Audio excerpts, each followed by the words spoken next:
Steve from Chorus Guitar, and what you've just heard is my Soldano-style patch that I've built for the Hotone Ampero II. Now, what I've also done is I've added a drive pedal onto it, which is based on the Ibanez T Tube Screamer TS. I've also added a mono delay on there.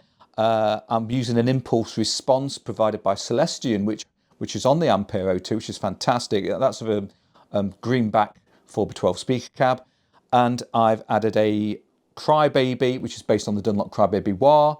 And also we've got a volume pedal as well. So that's really useful for when you're gigging or working in the studio or just playing at home, whatever. Okay. Other gear that I'm using with this is I'm using the A58 by X5 wireless guitar system, which is on here, and you can just see on the sticking out the back of the Hotone. It works seamlessly. It runs at 5.8 gigahertz. There's a link in the description if you wish to purchase those. They're not expensive. They're absolutely fantastic. Works seamlessly with the Hotone Ampero II and other multi-effects or whatever you wish to do with it. So that's what it is. Let's get everything calibrated for you on the volume pedal and wah-wah pedal, and let's go into the tone build. I'll see you in a bit. Right, so here we have the setup for the expression pedals. I'll show you how to do that. So what I've got an empty patch here at the moment.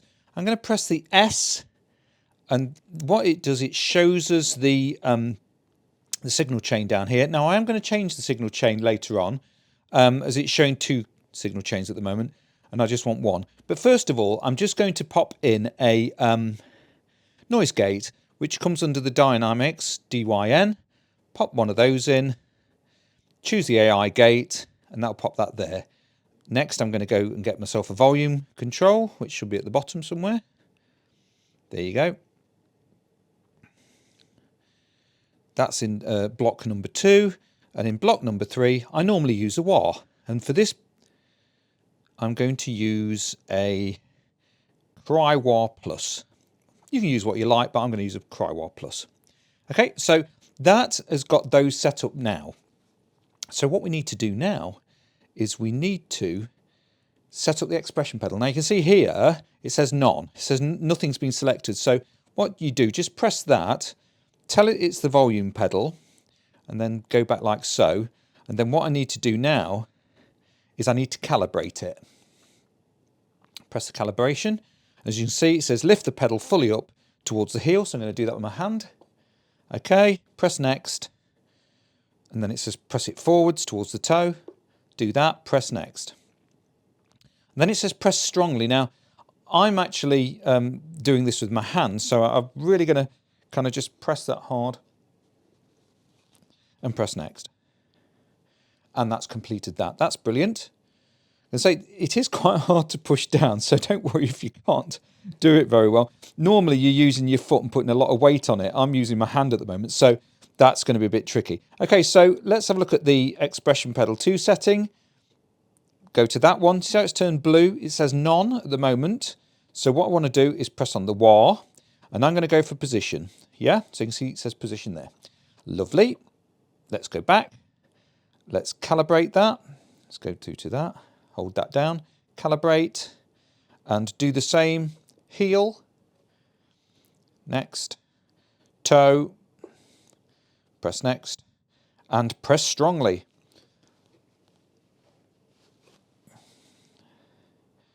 Okay, and that's completed that. So now, and it's set in position, you see. So now when we press the foot switch, it changes it to the amber or orange colour. That will be your volume control. Go to your wah. And then it goes to the blue. I had to push it a few times. If I was stood up, it'd be a lot easier, and I was putting pressure on with my weight. But as you can see, and now I can go from one to the other here with my finger. And that's how it works. So that's how you will calibrate the treadle pedal on the Ampero II. It's a nice little pedal as well. I really like that. And the grip on it is amazing. Lovely, solid grip. So that's how you do the calibration. And let's get on with how to build the preset. Right, okay, so This is how we're going to do the Soldano 100 type amp build, or the rig build, should I say. And it's going to be pretty easy. I mean, the Soldano has been used by many superstars out there, and it's absolute killer amplifier. What I'm going to do to start off with is, I'll just check up here. I've just selected that over there, but let's just go onto the factory template at the top and select serial. Okay, that will give you this nice long signal chain. Then pop onto your dynamics down here, which I've just done. There it is. And I'd like you to select the AI gate. The input on the left, and the threshold we're going to set to 40. Now I'm just going to click on this bit at the bottom. It's a bit easier to do than try and move the dial around with your mouse. And you can do, but I just find it a bit easier doing it that way. Okay, so once I've gone past there, I have a look at my notes, and what we're going to have now is we're going to have what's called the squeezer, and that is a compressor. It's got lots on it, but don't worry about that. Don't worry about that. Let's just set up the attack at 50, which it is already. The output at 15. Let's have a look where the output is on there. There you go. It's way above 15 there. It's just that I don't want to use too much of it. Just a smidge. Okay, I'm going to set the threshold to 20, which it is already. The ratio to 30, which it is already. Release at 50, which it is. Tone at 55. So just raise that slightly. I just found that I need a little bit more there. And the blend is set at 50. Okay, that's cool. Now what we're going to do, we're going to get our drive pedal. And the drive pedal that I'm going to select is the green drive. Okay, it's based or modelled on the Ibanez TS-808 Tube Screamer, which is super popular. And we're going to set the gain to 40. The tone to 20, so we're going to take that right down. I mean, I could drag it round, but it is a bit easy. Oh, I got to 19, that's pretty good. But I'm going to hit that there. And I'm going to get the volume at 20 as well. I don't want to boost this too much. I just can't quite hit it, can I, on the head? But there we go. I just want to use it as kind of like a boost pedal. Right, following the drive, what we need is an amplifier, which is rather useful. And guess what? It's going to be the Soldano, or they call it, well, the amp based on the Soldano anyway, they call it the SLO-100. Now, I want to use the high quality emulation on here. Why do I want to do that? Well, why not? Why not use that? And I'm just going to turn the bright off on it, okay, before I forget. And let's have a look how I've got that set up. I've got the gain quite high at 92. I mean, it's totally up to you what you set yours to, but I've got mine set to 92. My presence is at 45, so I'm just taking that really high frequency down a little bit. Not much. Master set at 30.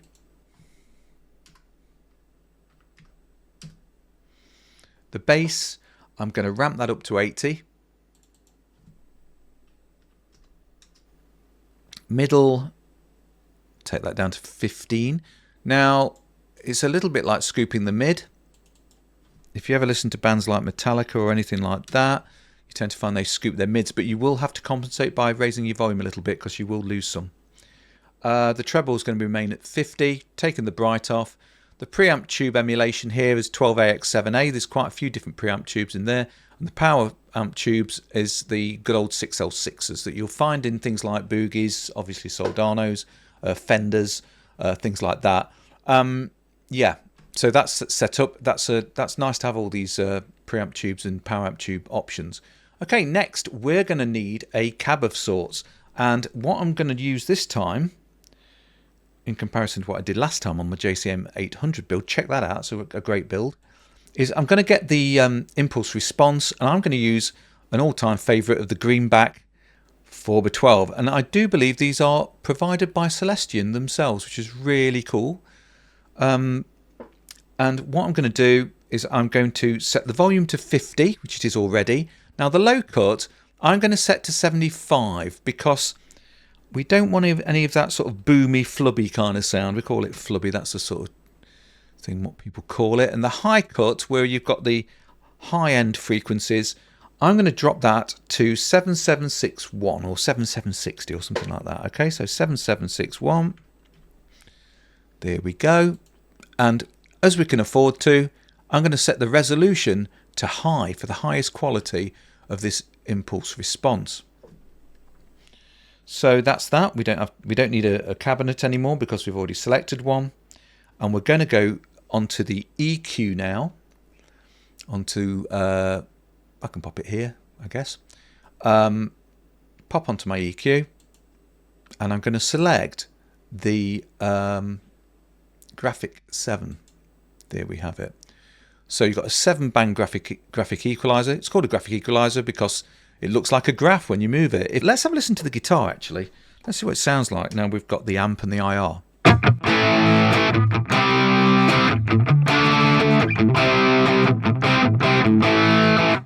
Okay, so we've got that in there. Sounds rather nice. Now what we're going to do now is we're going to adjust the EQ. Now this EQ is going to be used as a boost, and it's going to be selectable on the pedal, as is the drive, yeah, and the delay later. So you can turn them on and off, and it's going to be super flexible. Useful for gigging, really useful. So let's see what the settings are on the EQ. I've got the 100 Hertz set at -10. Let's take that down to there. This is quite easy to select, so that's really nice.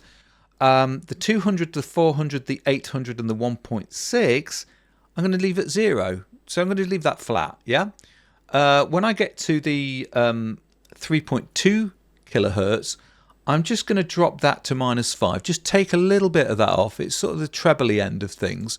And remember, this is going to be a boost, so we don't want it to be too ice picky when we up the volume, because that's what can happen. We get what's called a Fletcher-Munson curve, where our brain is fooled into thinking there's more bass and more treble the higher the volume. Yeah, and also your audience, if you're playing a gig, they will get that effect as well. So it's well worth sort of just curbing it down, just knocking it down a little bit, just to be on the safe side.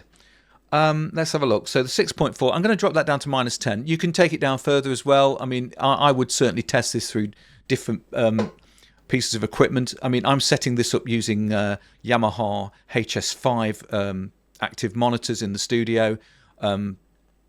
But if you're using a powered monitor or whatever, power amps or whatever, or into your amplifier, you might want to set this EQ a little bit different. Okay, so I'm going to set the level up to 75. There we have it. And that's the EQ set. Right, we've only got a couple of more pedals to use. I'm just going to turn that EQ off there and the drive off a second. There we go. And I'm going to pop in a delay. Now, what I'm going to use is I'm going to use the digital delay, but it's the mono one. So if I click on that, you'll see over here it says it's the mono one. Click on that one, it shows it's a stereo one, but we want the mono one. I think it probably used less power as well, so that's good.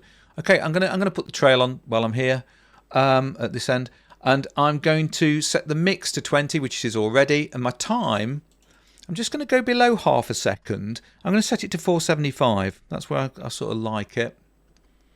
Okay, my feedback's going to be set to 20. Feedback is how many repeats you've got on your delay, and the level I'm going to leave at 50. I'll leave the sync off, don't need that, and I'm going to put the trail on. Okay, so that's the delay set. Let's go over to the reverb, and we've got a nice selection of reverbs here, and I'm going to use the small plate. Now the mix on the small plate I'm going to set to 14. Of course, as I said before, you can set it to whatever you want. The pre-delay I'm going to set to 0. My decay I'm going to set to 30.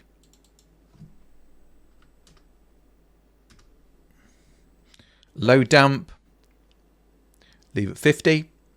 High damp, leave at 50. I'm going to take the modulation off. If you like the modulation, leave it on. Give it a try, see how you find it. I prefer it off most of the time. And I'm going to pop the trail on. And let's have a listen to it now. So this will have a delayed effect and a reverb effect.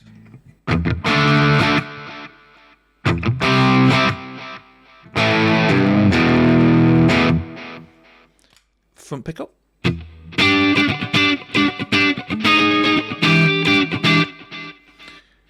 Now, as I say, you can take that. Let's have a look at that delay again. You can take that feedback down if you want, and you might want a couple of repeats, because if you're playing in a gig or something or recording, and the rest of the band stops, you don't want the delay to carry on, or do you? I mean, I don't.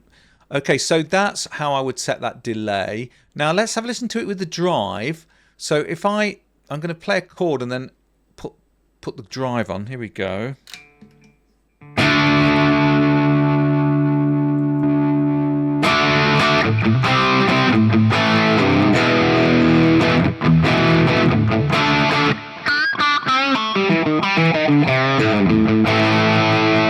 Okay, because we're using the crunch model of the Soldano,